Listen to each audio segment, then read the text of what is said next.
नमस्कार, मी संदीप देसाई. पश्चिम बंगालमध्ये झालेल्या पराभवानंतर ममता बॅनर्जी यांच्या पक्षामध्ये मोठी फूट पडली. आमदारांनी साथ सोडली, खासदारांनी साथ सोडली.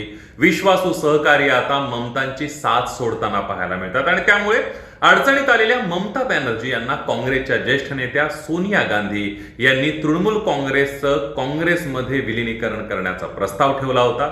सोनिया गांधी यांनी जेव्हा ममता बॅनर्जी यांच्या समोर विलिनीकरणाचा प्रस्ताव ठेवला तेव्हा ममता दीदींना काँग्रेसचं राष्ट्रीय उपाध्यक्ष पद देण्याची ऑफर देण्यात आली होती. तर त्यांचे भाचे अभिषेक बॅनर्जी यांना महासचिव पद देण्याची ही ऑफर देण्यात आल्याची माहिती सूत्रांकडून मिळते. आता ममता बॅनर्जी यांनीही यावर सकारात्मक प्रतिसाद दिल्याचं पाहायला मिळत आहे.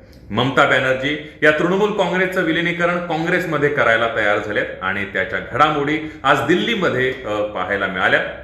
ममता बॅनर्जी यांचे भाचे अभिषेक बॅनर्जी यांनी आज दिल्लीमध्ये राहुल गांधी यांची भेट घेत विलिनीकरणावर चर्चा केल्याची माहिती सूत्रांकडून मिळते आणि या भेटीमध्ये त्यांनी काही विलिनीकरणासंदर्भातल्या अटी काँग्रेस समोर ठेवल्याचं पाहायला मिळत आहे.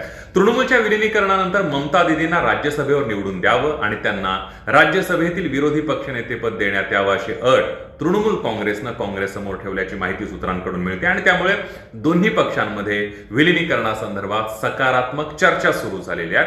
ममता दीदींच्या अटींवर आता काँग्रेस काय निर्णय घेणार हे पाहणं सुद्धा तितकंच महत्वाचं असणार आहे. ममता दीदी यांच्या अटी काँग्रेसनं मान्य केल्या तर पुढच्या काही दिवसांमध्ये तृणमूल काँग्रेस हे राष्ट्रीय काँग्रेसमध्ये विलीन झालेलं सुद्धा आपल्याला पाहायला मिळेल.